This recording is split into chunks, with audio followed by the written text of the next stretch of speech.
Hey, what up, y'all? It's your girl QueenKe, and here's my first installment of Key's Rants. We done had a lot going on this week, so I just figured I wanted to catch y'all up. If you haven't been on social media, then you've been living under a rock, and I'm gonna just go ahead and catch y'all up. In the gospel world, if you don't really listen to gospel and just straight secular music, Kirk Franklin got caught out of his element. I mean, the saints have just been throwing holy oil and losing their mind, and all of us regular folk just been like, shit happens. So, to me, I'm the anomaly in this group. A part of me feels like there's enough blame to go around. It's been memes out the yin yang saying, oh, his son a full bitch and a half. Like, you really shouldn't do that. Like, a lot of men like, oh, I ain't never really see Kirk Franklin act like that, but now in my eyes, he a real nigga. It's two sides of the coin like this. One, I do blame his son in a whole entirety because I was raised in that generation. What goes in our house stays in our house. And two, you was real flawed for airing out your whole family business on social media. I really wish we can get out of that place where we having these coming to Jesus meetings on social media. Like, it's mad corny. If you have issues with somebody, if you don't have their phone number to call them, then that issue really shouldn't be that serious. So you really just need to go ahead, lay down woosah, and call it a day. So with Kirk Franklin, he's always been real adamant with his story. Like, my parents weren't there for me, my daddy wasn't there for me. So it made me look at you sideways as a man and as a person. I'm not going to still stop bumping your music because your music slaps, but at the same time, I'm looking at you as a man sideways because these are things that you voiced, and you're real adamant about. So for you to be doing these to your son makes me look at you sideways. Like, how could you do your own child like that? Even if this was before your marriage with Tammy, you supposed to be a blended family. And you, coming from a blended family myself, my father took care of all our kids and never made one feel less than. So that I have no respect for. But like I said, it's enough blame to go around. Some people feel like everybody been taking Kirk's side. I understand the hurt that his son is feeling. You see the kids in the house. I mean, he's with them on a day-to-day basis, so of course he's going to be closer to them than he is to you because you wasn't raised in the house with them. So there's going to be a strain in that relationship to some degree. But at the same time, to be airing your daddy out like that, I feel like that was some real Mitch shit. I'm not going to excuse that. Like, y'all both some Mitches. If we just going to keep it like two Virgils, y'all was both mad corny. Y'all both need to go to therapy and hash this out like two grown men, so that way y'all can go ahead and get past y'all differences. Because everybody putting their 2 cents, but this is why us as a community, we can't move forward. Everybody always wonder why black men feel a certain type of way. At the end of the day, he's looking for love and affection from his father. That's why he's lashing out like this. Ain't nobody gonna admit it, but at the end of the day, that's what this boils down to. He's looking for love and affection from his father. And nobody doesn't have the balls to admit that. And half of the niggas who say, oh, Kirk a real nigga, y'all weren't raised by your fathers, and it shows. Like, I had a father in the house. If y'all didn't, y'all can't relate. So enough of that. I'm gonna get off on my soapbox on that. If you offended, blame your mammy. Don't blame me. Like I said, I'm a daddy's girl. I had my daddy, so can't blame me. Next thing I'm gonna get on is Trey's songs. I used to love you dearly, bro. I really, really did.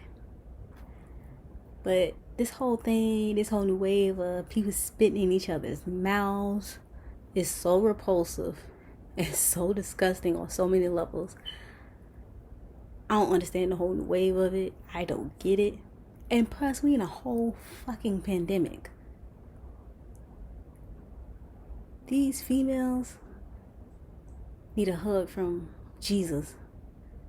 How you let somebody you don't know from Adam and Eve, you don't even know who that man kissed or nothing else, you just let that man spit in your whole mouth? Like, sis, why? What was you thinking? Like, was you trying to become Was you trying to get your 20 seconds of fame from that? Now you just gonna look like the biggest thirst box on God's green earth, and any other man is not gonna take you seriously at all. Like, what the hell were you thinking? Because that's what the rest of the world wants to know. We're in a global pandemic. Like, people are dropping dead like flies, and you let some random spit in your mouth. I don't give a flying fuck if he's rich or not. Like, that's nasty as hell. Then, so enough of that, because that just made my whole spirit leave my body. Like, that was just disgusting. The Grammys was last night. Now, did I catch all of it? No, I had things to do, but I did catch bits and pieces of it. I was happy because one of my favorite rappers finally got his respect last night, and I'm talking about Mr. Nasir Nasty Nas Jones finally got his Grammy. But I am super pissed that a lot of people disrespect him, like, oh, it was a pity Grammy, or he didn't deserve it. Like, half of y'all who saying that don't know real rap.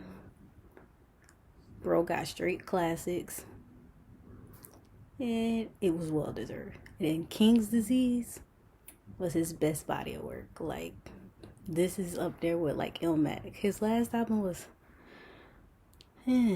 but King's Disease definitely redeemed the last one that Kanye messed up on. I love Kanye to death, but Kanye tried Nas, and even Nas admitted it.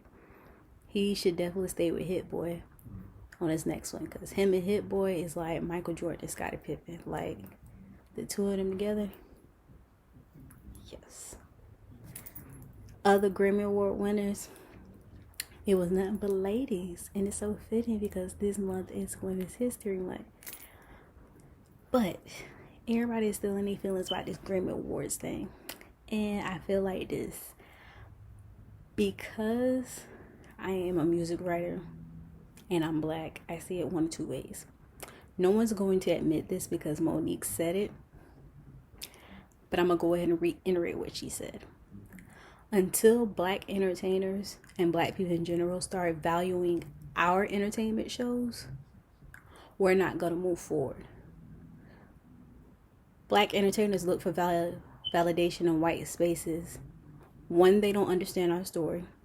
Two, they don't understand our struggle. So why do we keep going to them trying to understand our body of work? They don't get it. Tyler Perry has even said this. He doesn't make films for the critics because they will never relate to it. They said disparaging things about his work all the time, but yet and still, bro is a whole billionaire. So obviously, some people are rocking with it. Until we get to that space where we just clear out the noise, we will move forward as a generation. And I think it's because of the fact that it came out of Monique's mouth, everyone is so pissed. But what she said was true. We have to value our own things. And when you get back to the 90s and 80s, there was a time where MTV didn't even play hip hop at all. It wasn't until 1985 when Thriller came out. No, excuse me, it wasn't 85, 83. When Thriller came out, that's when MTV started playing black music. And that's not that far long ago. So you think about things like that. They didn't see no value or no monetary value in us.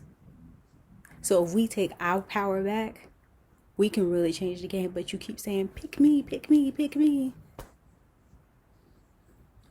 All the artists out there, take your power back. And there are some white artists who really get it. I mean, Adele. A lot of people tried to get on her. She gave props where props is due. I caught a glimpse of Billie Eilish. She felt kind of bad because she won. And she didn't want to, like, it sucks because, yeah, you're happy, but at the same time, you want to, like, you're diminishing your light because you're like, this person should have got it. But at the same time, both of them had rock star years. Billie Eilish had a dope ass year. So did Megan. But it's kind of unfair to Billie because she had to diminish her light just so the racial tension wouldn't be on her. Not discrediting Megan because Megan's year was awesome.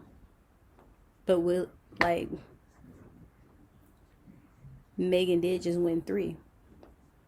But everybody would have felt some type of way, because everyone feels some type of way because Megan didn't win the biggest one. That's when you feel like it's like discredited, like we just have to hand it out. That's why I admire The Weeknd when he just said, I'm not sending my stuff to them at all.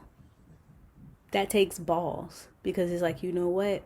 You don't see the value in me, so I'm going to make you want to see the value in me. And that's why The Weeknd is held in such high regard the way he is, because he doesn't just let everyone touch his things. Like, he's the closest thing. I tell people this all the time. Like, he's the closest thing we have to Prince. He's very secluded, very selective in how he does things, and it's very calculated. Like, some people got on him by his performance at the Super Bowl, but to me, if you look at the mechanics of his whole show, you can see the musicianship in his craft. Like, that is somebody who really takes the time to study his craft. And people who are music lovers can respect that. So that's my whole take on the Grammys in total. Till we get past that, it's not going to get any better. They're just going to keep giving you BS just to pacify you. Now, some of the fashions, I didn't get to see all of it, but from the ones I did see, the baby looked like a chocolate dream. Some people weren't feeling the Megan's outfit, but I loved her in this orange. And not only that, it was something different from her typical outfit. And I'm probably gonna jack this chick's name up, but Ingrid Andress, her outfit was cute too. I loved all the beading, and then she had the titties all out. Like, I was like, yeah, I like that with the tuxedo, like the suit, just nothing with beads. That just exuded sex appeal to me. And Chica, I just love her whole vibe. Like, she's really true to herself. She just be cooling. And like, she real Alabama. She like, you know what? I just be chilling, man. Ain't nobody gonna change me. She showed up to the Grammys in a whole Nike tracksuit. You gotta respect it. Like, she know what I ain't finna go all Hollywood. You not gonna change me. Like, this is who I am. Take it or leave it. And for that, I can respect. Big Sean showed up. Big D. All super smooth. And Janae Aiko looked like a princess. I love that pink. It kind of reminded me of Tracee Ellis Ross' big poofy dress. I kind of like when they wear like the princess dresses. That's like mad cute. But those were the ones that when I was looking at the recaps, I was like, those are my top favorite looks. And Cardi on performance, Cardi kills it. I have no complaints in that area. Like, she knows she be doing her thing. And so that's Keys Rants. See y'all next week.